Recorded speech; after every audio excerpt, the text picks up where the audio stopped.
Hi, everybody. A very good evening to you from Germany. My name is Mike. I'm the guy from Settling and Opportunity Pulse. And this evening, as always, every 2 weeks, I have my friend and business partner here, Steven from Chirota Consult and Opportunity Pulse. This evening, we're going to be talking about a very important topic. And for me, I see it as how to make the best use of the resources you have around you, how to go from just having connections to building a career for yourself, how to leverage on the network that you have. We will be touching on three key points this evening shortly.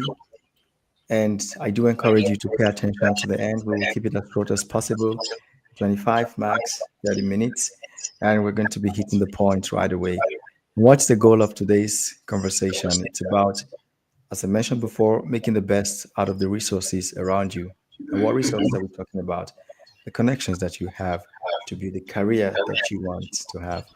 Before we proceed, I'll let my colleague Steven to give a brief introduction, and then also, yeah, tell us the essence of this topic today, and then we dive straight into the key points that we have planned to cover.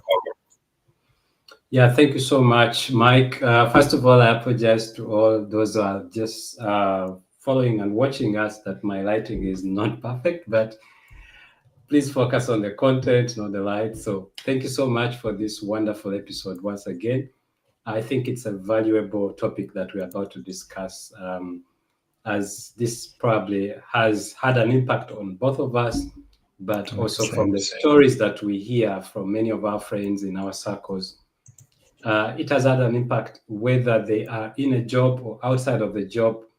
Either way, it is one of the reasons that could be the reason. So that's why I'm very happy to talk about the impact of connection, especially focusing on the diaspora. Yeah. And the interesting thing is, you and I were a perfect example of that because we got connected on a professional level, and Yes. that has moved from just from being a service provider to a client and vice versa to now business partners. And Mm, that's what we're talking about, how you leverage the resources in front of you. mm, So what does it mean to go from connections to career, and what does it mean to strategize your networking? So Stephen, when you hear this, what comes to your mind first? mm, Connections to career, mm. Afro-Diaspora networking strategy. Why do you think this is relevant for us? Extremely relevant, Mike. And I'll take it back to that story, how we met and where we met. Um, Mm-hmm. in this story of the diaspora migrations uh, experience, like we've been always saying, the biggest challenge that we're facing is that we're too qualified sometimes, but there's one thing that we're lacking in this Yep. exclusive environment: the lack of connections. Yep. That's why you always hear that I have all the papers that they need, I have all the degrees they need, I have all the certifications that they want me to have. But why is no one opening the door? Yep. I guess you have had this very so often. And, Definitely. and the challenge could be talking about Germany. I would say 60 to 70% of the job entrance points are usually through networking, through connection, through who you know. Yep. Yep. That informal business, what we call the Beziehung, the vitamin B. Yep. And globally, we're talking about almost 90% of the job points that always, the openings are always for formalities, Mm-hmm. just Mm-hmm. to check the boxes that we have been very transparent, we have done everything according to the book. But if you Yep. find the person that told you about the job, how to apply, when to apply, usually it's a person that you know from somewhere. And that's Yep. why this topic is very key, very Yeah. relevant. Mm. And then So. back to your point, Mike, Mhm. when you say, why does this really sound so familiar? Why is this key to diasporans? I would say, yes, we have the qualifications. Yes, we have the certificates. Yes, we have the language qualifications as well. But sometimes we come with a different accent. You have your accent, I have my Yeah. Ugandan accent. And Mm-hmm. then we sometimes lack those very specific local references, that will help us to get Mhm. into that inner circle, that limited access, that insider network. And this Mhm. is where normally the decisions for employment or non-employment are made. And Yeah, then that's exactly why this topic matters. yeah, yeah. So I'd like to touch on 2 points and then we take it up Mm, to also emphasize what this connection actually means. Going back to your point about 60 to 70% or thereabout of mm, how you land the job always depend on this connection. I true. just would like to also point out to the people that the connection we're talking about here is not necessarily lobbying or something like that. No, it's just a way to warm up the relationship. It's always nice that when someone is talking to me or you're talking to someone else, if there was a common ground, a mutual connection, some kind of introduction, it softens the relationship. And by that, I mean, you've gone past from being a stranger to a Mm, friend or an acquaintance or whatever, but you're not a stranger anymore. true. This, of course, means that before you leverage on that connection that you have to get that introduction, that you are the best candidate possible for that job or whatever it is. Because that's an excellent opportunity that the reputation of the person who is introducing you to that connection is at stake. Mm, If someone would introduce someone to me and I find that they're not a serious person, I don't care about the unserious person, but I care about that colleague, that acquaintance, that connection of mine that introduced me to an unserious person.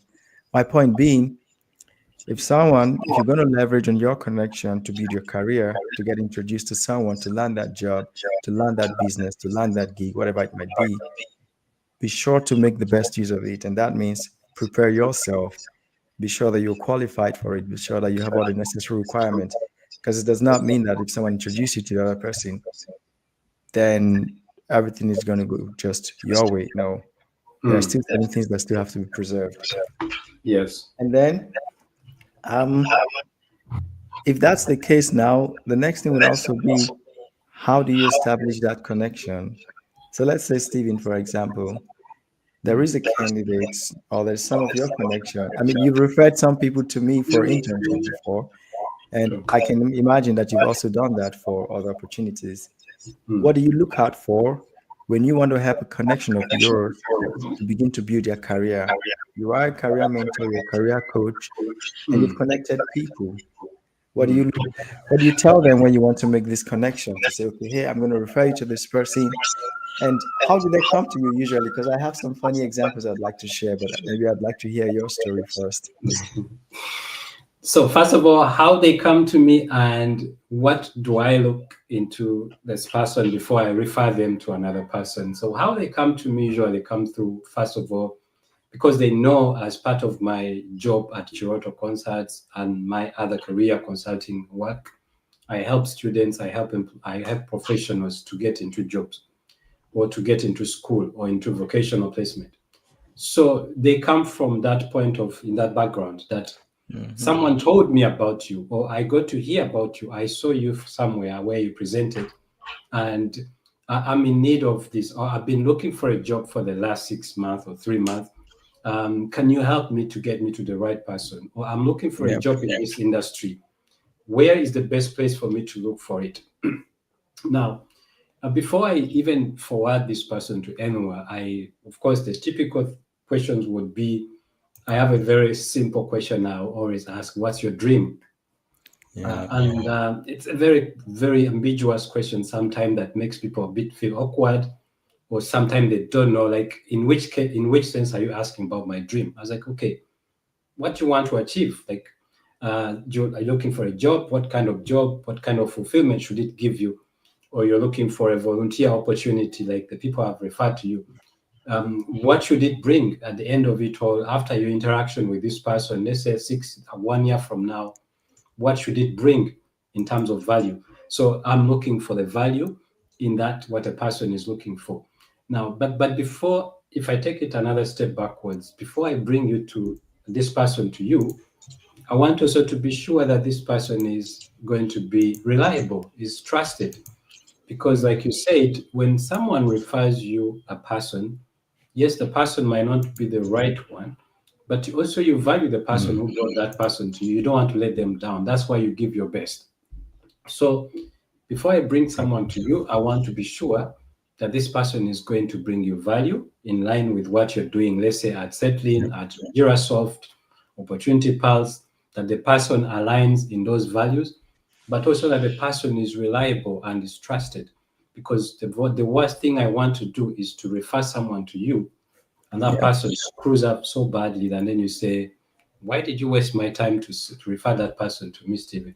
So these are Yep. some of the things I look at. Yeah, totally. And then on the side of the person who's been referred, as I mentioned before, this is a golden opportunity for you, regardless of how familiar you are with that person.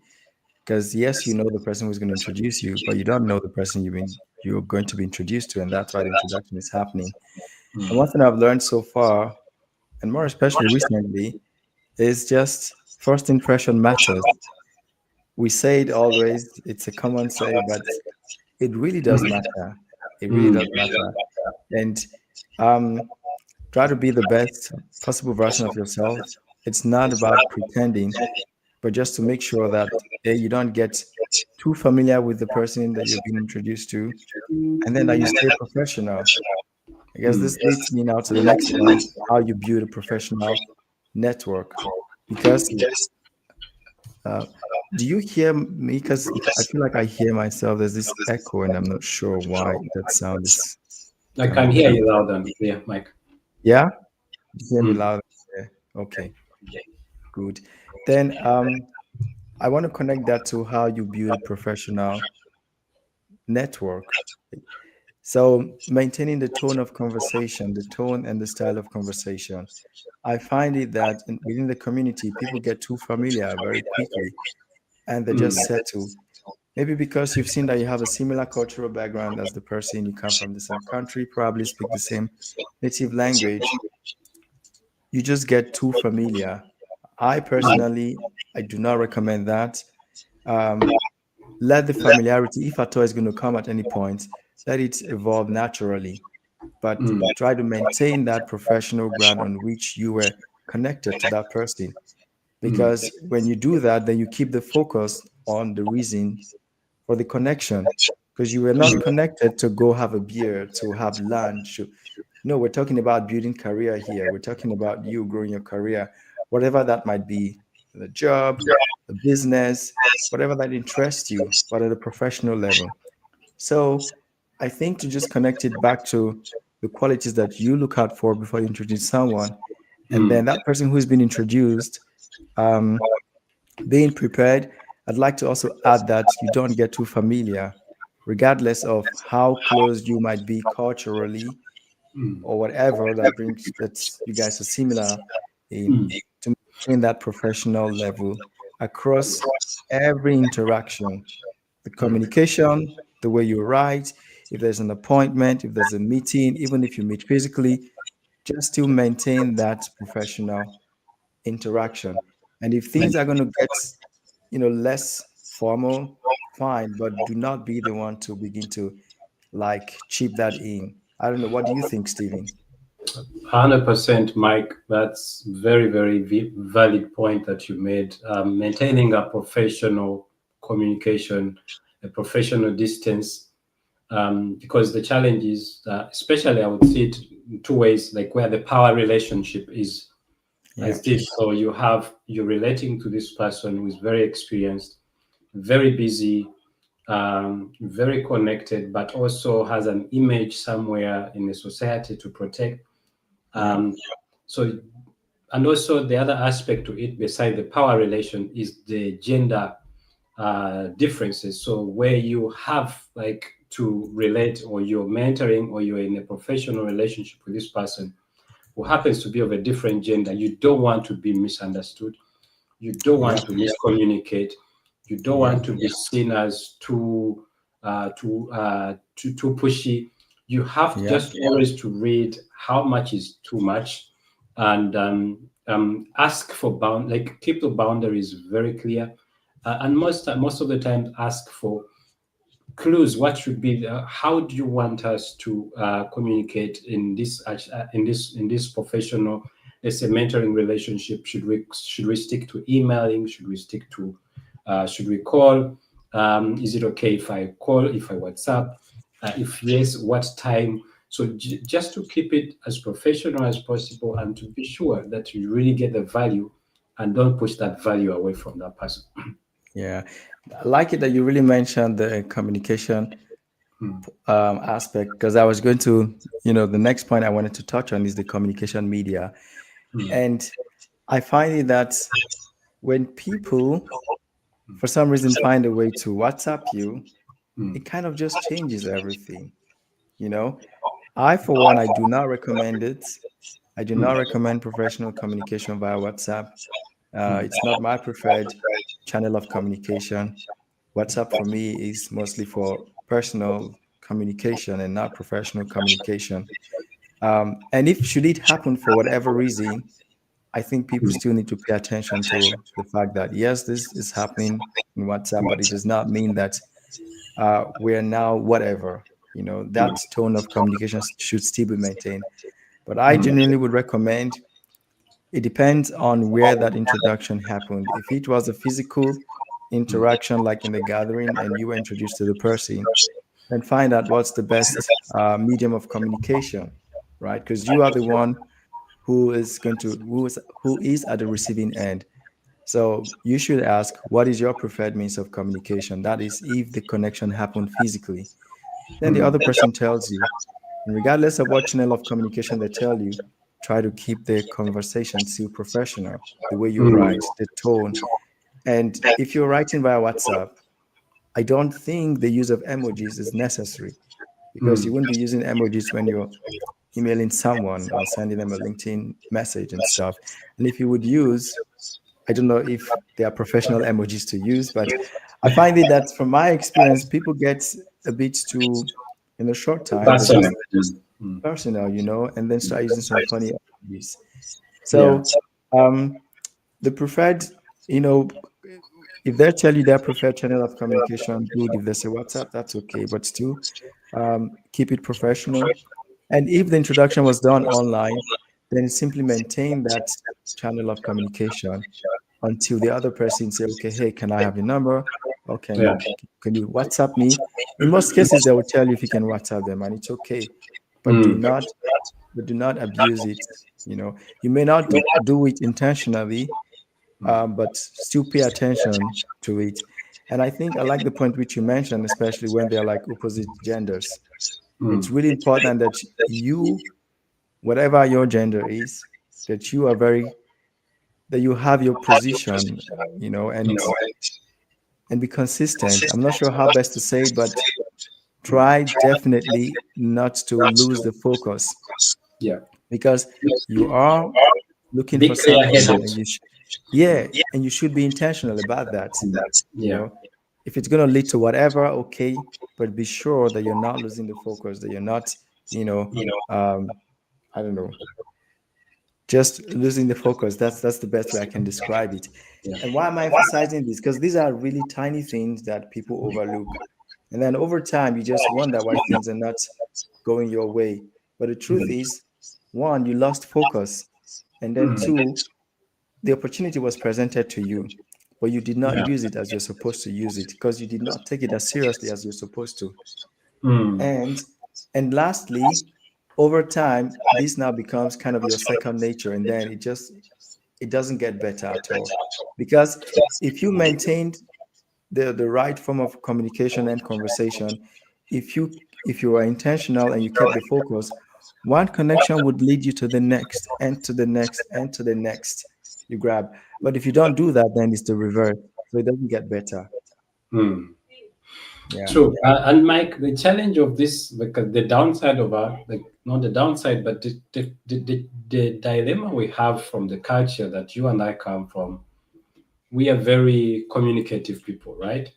We Yeah. hug, we shake hands, we're very expressive people, and this Yeah. is where we're talking about diaspora, so opportunities, connection within the diasporan space.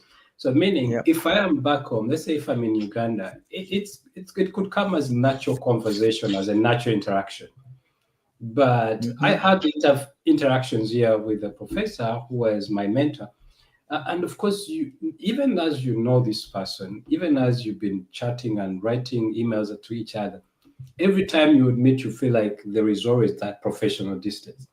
Yeah, Even when yeah, you feel like your natural tendency will be to go and hug him to say thank you for this, then you see him taking a distance and then say, okay, so I have to keep that, right?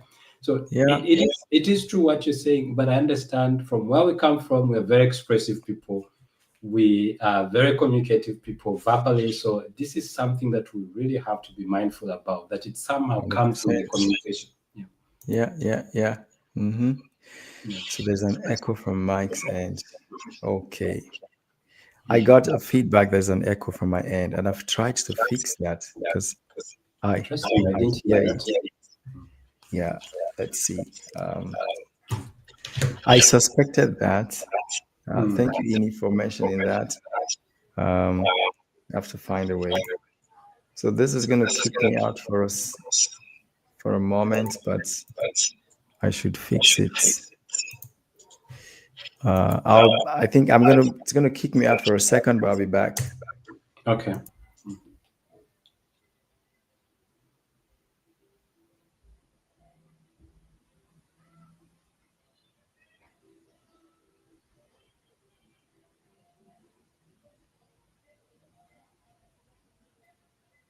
Okay, there's still the echo. You still there? Yeah.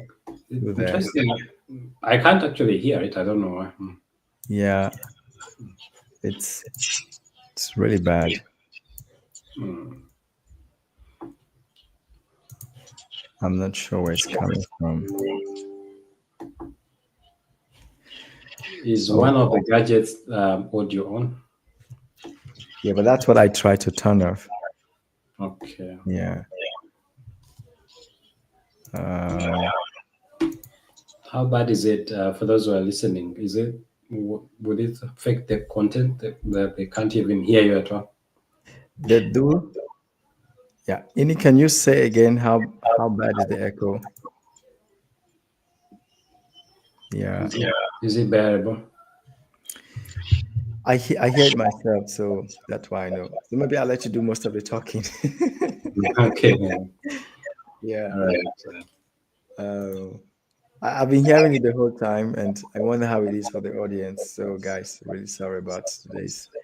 It's like it's not. I cannot find where the issue is coming from. So, but anyways, I guess the last point that Mm. I wanted us to touch on is the settings for building this professional Mm. network and career.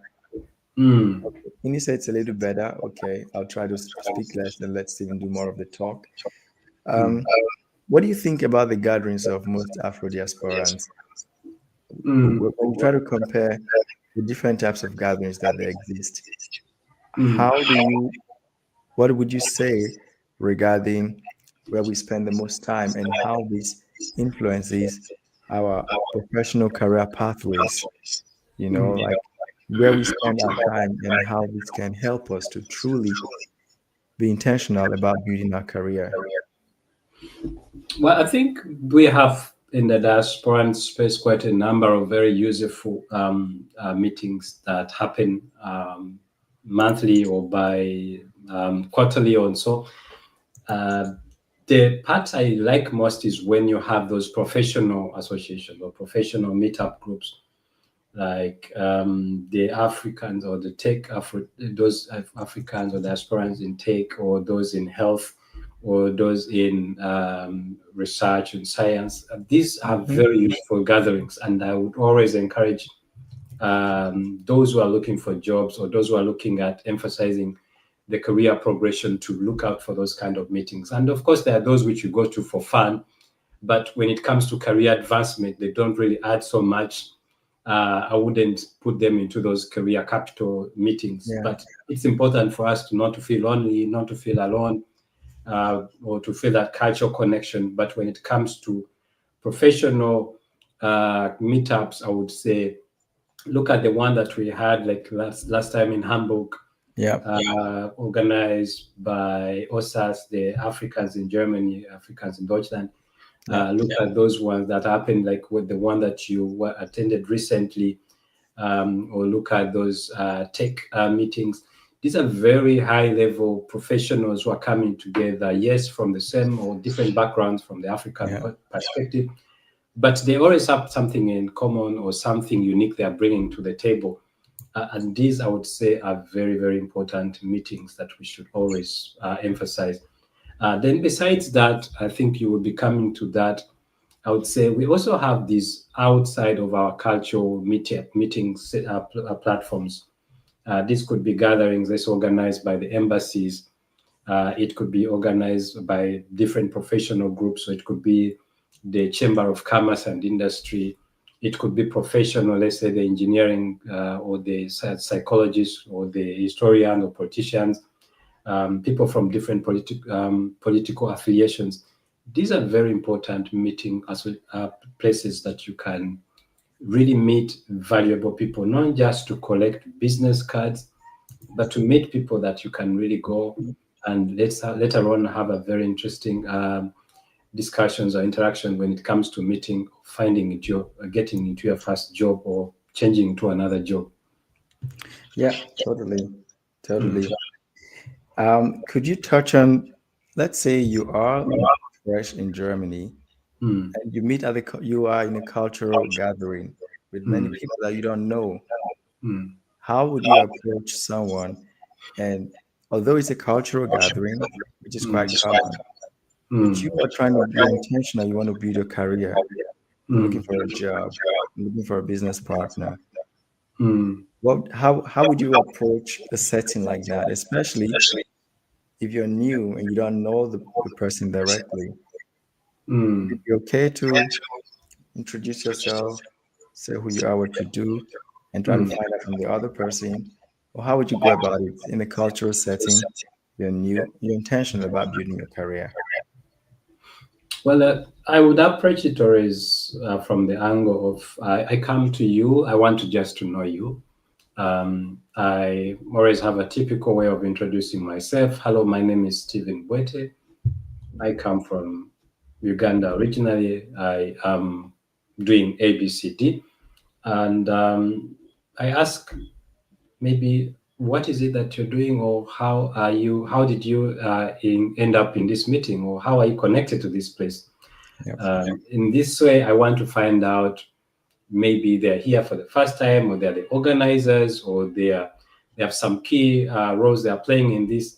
And by knowing so, it enables me also to know how deeper to engage with them on this. Yep. Um, the reason I also tell them about what I do is because it has happened to me that so many times I say about my job, what I do, and then immediately someone will say, "Oh my God, this is the person I've been looking for. I was always looking for someone to Yep. help me. We're just new to Berlin, and we've been trying to get our son or daughter in school. And is this something that you also do? Can you help me? Or you know someone who can help?" So I always tell them what I do Yeah. because it's always an opener for that. Yeah. Yeah. Totally. Totally. And I find it that people kind of shy away from that. I don't know why. But again, if you want something, you should be intentional about it. There are lots of opportunities all around you. If you would take the time to find out or learn about one or two people for every gathering that you went, I think in no time you will find whatever it is that you're looking for. And Mm, that's the best place, in such gatherings, because there's already some level of familiarity. There is mm, something that already brought you people together. So you're not a total stranger. So you can easily say hello to the person. And from there, you connect with them, you learn about them. And even though they may not have what you're looking for, they probably know somebody. And mm, most times you can easily tell if there's the gathering, you can see that guy who is there with the wife, with the kid, probably tells you they've been here a bit longer, mm, probably, which means mm, there's a potential that they are kind of settled, which mm, means maybe they're professional within the space or they know somebody. mm, Or you can also see the organizers, who they are. And I am saying mm. this from the perspective of someone who is new and you're Yeah. intentional about building your career. And this becomes also important, especially if you're still studying. or you just Mm. arrived in Germany on the opportunity card visa, Mm. or Yeah. something that's still fresh. You've not started Yeah. building your career yet. You have Mm. to be intentional. You have to be proactive. Most people will not come to you and say, "Hey, are you looking for this? Take it." No way. Mm. It's No. not the case. Yeah. So, It um, comes very different. It can even be the last thing that will come to your mind. But you know, and why yeah. am I saying this? So, Stephen, the reason I asked this question is because Mm. by default, the gathering that the community is exposed to is more social, cultural gathering than more professional gatherings.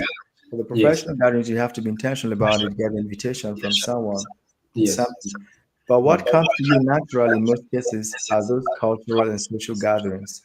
So, Mm. which means that's where you're going to be spending a lot of time, and which means you should be intentional about building the connections from there. So, Mm. I think my final point for today's conversation is those places that you spend the most time, be on the lookout, pay Mm. attention. What are the people talking about? Who is Mm. talking in a certain way? Who are the organizers of that event? What do they know? Mm. Introduce yourself, tell them who you are, what you're interested in. Yeah. Not be shy. You have to be outgoing, you have to be vocal. And I Mm. think people are very generous with those kind of information because it doesn't cost them anything. And Mm. anyways, this is a guy in an event that we have some kind of cultural similarity or social background. So they're very happy to connect with you on LinkedIn. And Mm. then that begins the conversation. You will see their connections, their mutual network. You will ask, "Hey, I'm looking for this, and I see that you're connected with this person. Could you Mm. introduce me to them?" So you're Mm. not a stranger to that person, and that person would feel comfortable introducing you to the next. And that's how Yeah. you build a professional career, your professional network. Yeah. And Mike, again, to add on to that, I know the awkwardness sometimes when you come, especially this social gathering where you probably were invited there, you don't know so many people, you're very new to the place. Um, it can even be intimidating to start a conversation with a person. You know, sometimes you see people standing. I usually go to these people who are standing alone, Hmm. and I start a story or tell them a story about my experience being alone in Berlin and trying to get along and meeting people, and then all of a sudden it helps them to boost up their motivation and confidence. Good.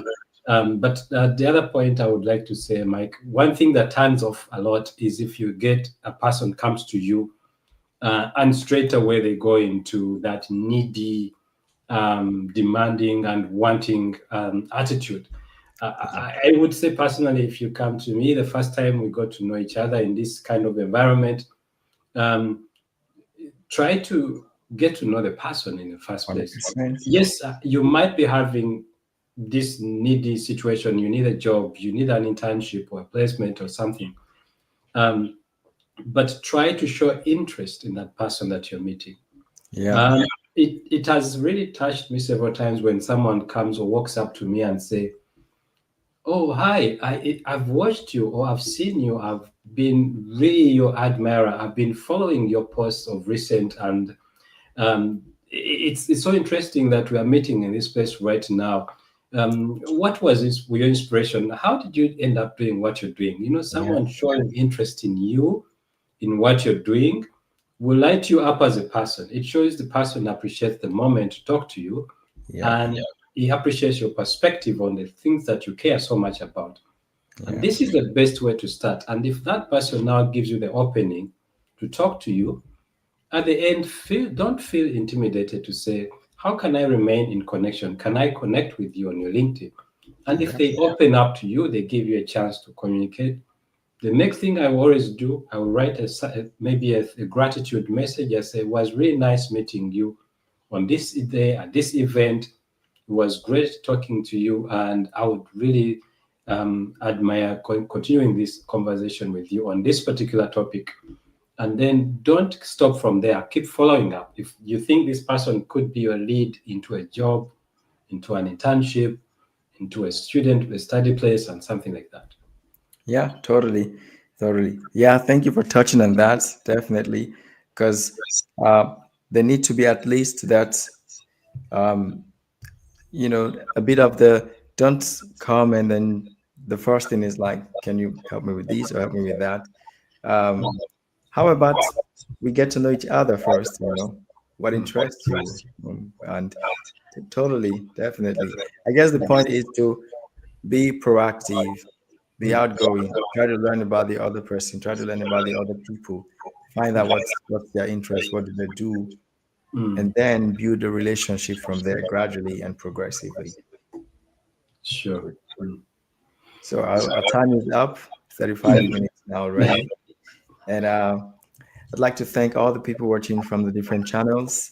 Mm. This podcast is brought to you by Settling and Opportunity Pulse. Um, Settling is focused on connecting people when it comes to studying, working, living abroad. Essentially, how do you move from one part of the world to the next?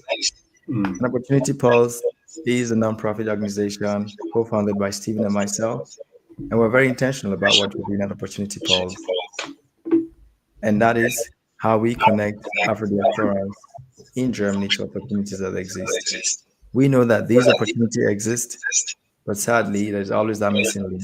And our goal, one podcast at a time, one life event at a time, one gathering at a time, is to get you closer to those opportunities. And we hope that with this session, we probably have helped you to get closer to that opportunity that you're looking for. Speaking about opportunity, I did not spell it correctly, so do not mind me. Take the spelling in Steven's name as the correct opportunity. All right, Steven, final word from you, so we wrap it up for the evening. Yeah, thank you so much, Mike. Again, another interesting and insightful session. As the saying always goes, your network is your net worth. But it can only be your net worth if you know how to use it well. 100%. And how to use it well, be intentional, use it for network, for relationship building. It's not transactional. It's Yep. not what I get out of this relationship immediately. It's how long can I keep engaging this person to help me to get to what I want. And Be intentional about meeting those people. Go out of your way, even if you're not an outgoing person, at least make it intentional. Be intentional to move at least once a month, visit one event. Yeah. Besides the social media, the social networks, LinkedIn is one place that you can always do meet people, but get out of that bubble and get out into the real world, meet Yeah. people. And when you meet them, remember it's not transactional. It's not about what your needs, your wants are. It's about you getting to know these people. It's about showing gratitude and about showing interest in what they're doing. And in Yeah. the end, don't shy away from asking for continuous connection. Connect with these people. And then in that process, you can then tell them, I'm looking for ABCD. Could you help me? Or do you know one person that could help me to get into this industry? That's Mm-hmm. how I would say that's how it should work.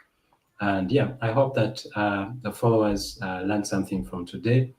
And again, thank you so much, Mike, and thank you for settling for always putting this out together, connecting the community, the diaspora, and then Opportunity Pass for always giving us this opportunity to provide other members in the diaspora the opportunity to learn and to be inspired. Totally. Totally. So Yeah. once more, guys, if you're new here, the conversation does not stop here. And that's why we're building Settling alongside to be that dynamic platform where further conversation will continue, where you can begin to also connect with other people in that space that you want to be. We know that most of our listeners are also outside of Germany or outside of Europe. So definitely feel free to start building this connection. For those who are already here, and by all means, um, wake up, I have to say. Mm. Then I wish all of you a nice Friday evening, morning, whatever time it is for you, and a good weekend later. Yes, everyone. Cheers.